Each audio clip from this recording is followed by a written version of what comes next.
Já pensou o que significa estatística ou por que ela está tão presente na nossa vida? Olha só, o surgimento da estatística ele está diretamente relacionado à expansão do Estado moderno e sua ambição de controle de população, que ficou cada vez maior.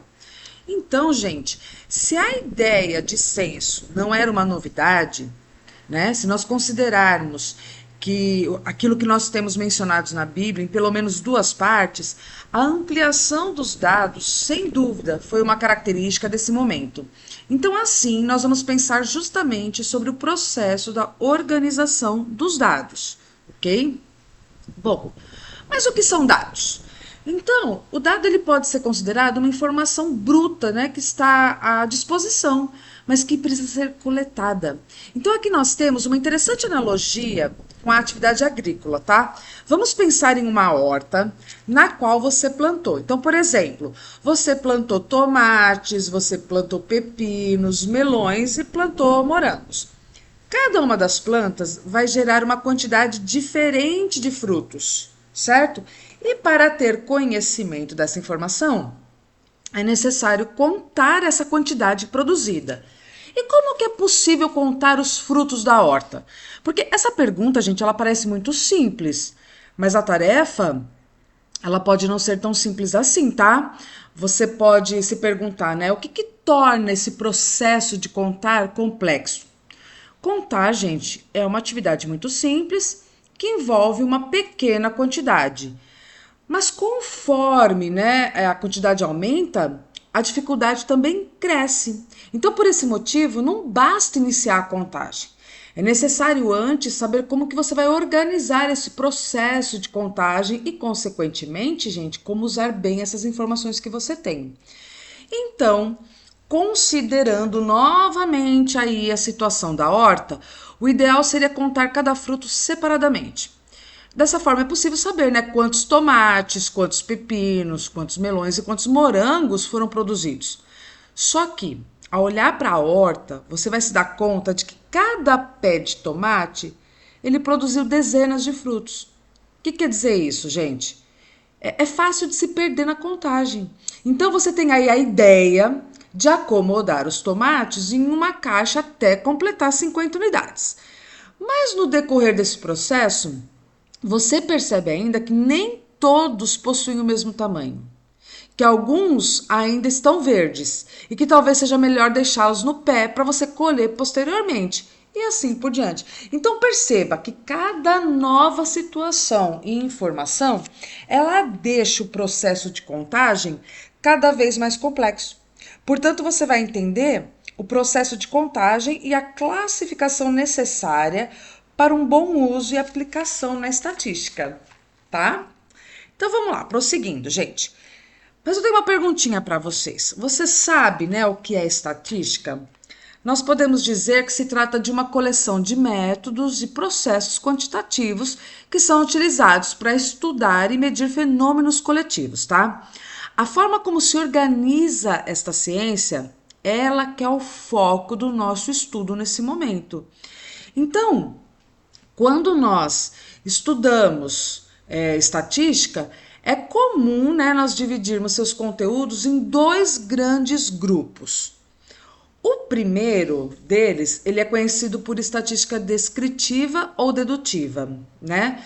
É a parte em que realizamos a coleta de informações acerca dos dados do conjunto, como por exemplo, a média, o desvio padrão, entre outras, tá? E também a construção de tabelas para que nós possamos ter uma visão geral do comportamento dos dados. Agora, na estatística indutiva ou a estatística inferencial, nós realizamos aí as generalizações de dados da população a partir aí de uma amostra.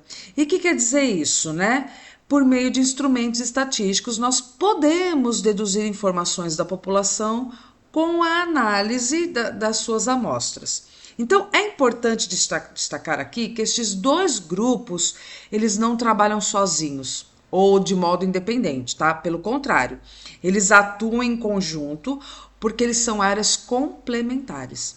Então, para que nós possamos dominar os procedimentos necessários para a utilização da estatística descritiva e indutiva, é extremamente importante que nós conhecemos quais são as principais fases do método estatístico. Então você vai aprender nessa disciplina quais são os passos necessários para fazer uma análise estatística e, consequentemente, né, gente, chegar a uma conclusão a respeito de um conjunto de dados. Vamos começar?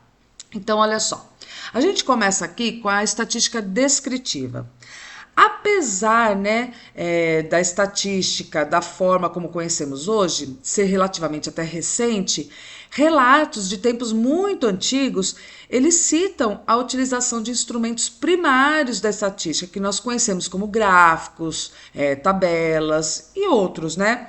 Mas, de uma maneira geral, a estatística moderna, ela tem origem basicamente em dois setores da atividade humana, que a princípio eles não possuem uma relação direta, que são os jogos de azar e a ciência política, que é o governo, tá? Então, de uma maneira rápida, sim, basicamente, a gente pode dizer que no caso dos jogos de azar, foram aplicados aí os estudos de probabilidade. E no caso da ciência política, a estatística descritiva. Então, os governos, né, gente, para controlar e compreender dados sobre a população, eles utilizam-se de ferramentas estatísticas, como as tabelas e os gráficos. E, além disso, alguns aí obtêm valores a partir dos conjuntos, né, que a gente até conhece muito, que é média, a mediana e a moda, né? Então, nós temos aí as tabelas, os gráficos que podem ser trabalhados. Todas as informações da população que compõem uma localidade eram obtidas por meio de recenseamento de seus indivíduos. Até então, toda a estatística conhecida e aplicada era formada por estes instrumentos que hoje nós damos o nome de estatística descritiva. Então, neste momento, as informações obtidas com a análise desses dados serviam para que o governo tivesse um panorama sobre a real situação da população e da sua economia. A ideia era basicamente entender a conjuntura atual da população com o objetivo de tomar decisões sobre a política pública, né? Por exemplo. Assim, não havia intenção de realizar projeções que extrapolassem informações ou que fossem muito além do que aquele conjunto de dados era capaz de produzir. É importante observar que, em determinado momento, a quantidade de habitantes de um dado local atingia um número expressivo, o que inviabilizava a consulta, pois isso seria muito dispendioso e levaria muito tempo. Então, assim, né, gente, era necessário realizar estudos em grupos menores, de modo que o resultado obtido com a análise estatística fosse extremamente próximo dos dados reais de toda a população. Gente, no Brasil, o IBGE, ele é o responsável, tá, pela realização do censo da população brasileira. Além, né, lógico, de informações sobre nascimentos, óbitos, casamentos, também é possível, né, saber informações sobre as populações rurais, agropecuárias, por exemplo. E aí, gente, você pode, né, por curiosidade, visitar o site do IBGE e fazer uma pesquisa. E onde você vai encontrar? Lá é só você digitar ibge.gov.br e você vai conseguir pegar esses dados. Bom, já que a gente está falando do IBGE, né, um exemplo bem simples de como são organizados os dados de uma determinada população, ele pode ser visto na tabelinha que nós temos a seguir, onde é possível aqui para a gente visualizar com mais rapidez algumas informações. Por exemplo, o total de nascidos vivos no Brasil, lá no ano de 2015, foram de exatamente 3.056.783 indivíduos. Então, quando a gente trabalha com tabela, a facilidade da gente localizar os dados é muito maior do que em um texto, tá? Então, a estatística descritiva, ela é aplicada largamente em amostras, uma vez que atingir todos os elementos de uma dada população, por vezes, torna-se inviável. E inviável por quê, gente? Pode ser por escassez de recursos financeiros, não financeiros, né, ou dificuldades de acesso. Ainda assim, a sua aplicação é fundamental para municiar o pesquisador com importantes dados que serão posteriormente, né, processados para determinar o comportamento de certa população. Então vamos ver o que você sabe. Para realizar uma amostra que seja representativa da sua população, é necessário aí seguir critérios no momento de produzir uma amostragem. É uma pergunta, é necessário a gente fazer isso? Ou não importa como se obtém aí os dados de uma amostra? Será que ela sempre vai representar com qualidade a sua população de origem? Ou existe alguma influência com o resultado final da pesquisa estatística? E aí? Bom, uma questão, né, que nós temos aí para considerar é a seguinte: é possível conseguir informações sobre a população analisando os dados de suas amostras? Sim ou não? A resposta é sim, né? E para isso, gente, foi desenvolvida a segunda grande área da estatística, que ela é conhecida como a estatística indutiva, que a gente vai dar uma verificadinha. Então vamos lá. Primeira coisa, na prática, você sabe quantas pessoas existem na sua casa?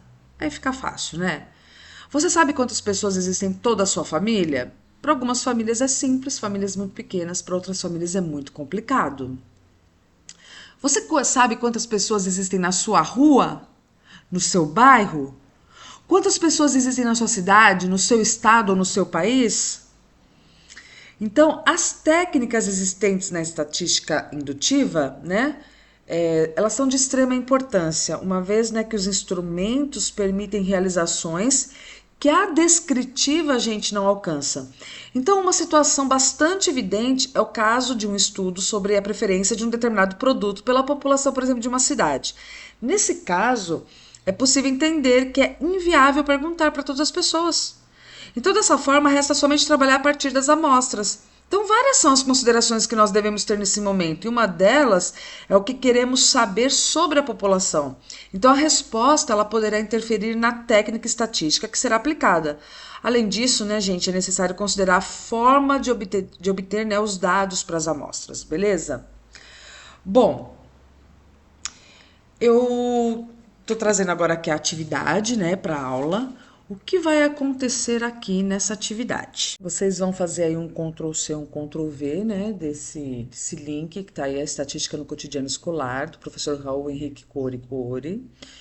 Você vai fazer uma leitura e depois você vai fazer um resumo da leitura e eu quero, ao final do resumo, uma apreciação de toda a aula que foi dada, que eu falei, aquilo que você compreendeu, suas dúvidas e a sua apreciação também sobre o texto lido na a estatística no cotidiano escolar, ok?